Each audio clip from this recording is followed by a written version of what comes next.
చిచ్చి ఏం జనాలో ఏంటో అండి. ఇంటి ముందు బండి పార్క్ చేసుకునే స్వతంత్రం కూడా లేకుండా పోయింది మనకి.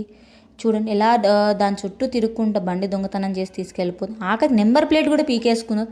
ఈ బండి ఎవరిదో కాదు అండి, నా కజన్ది, నా సిస్టర్ ఇన్ లాది.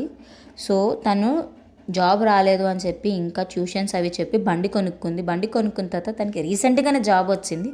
మండే నుంచి జాయిన్ అవ్వాలి.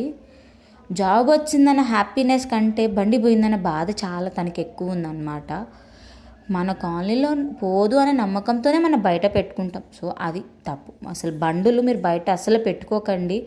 మా కాలనీ బెస్ట్, మా ఇంటి ముందు లోడ్ ఎత్తుకుపోతాడు అని చెప్పి మాత్రం పెట్టుకోకండి. సో ఇంటి ముందర కెమెరాలు అయితే పెట్టుకోండి. వాళ్ళ మీద అనుమానం పడడం, వీళ్ళ మీద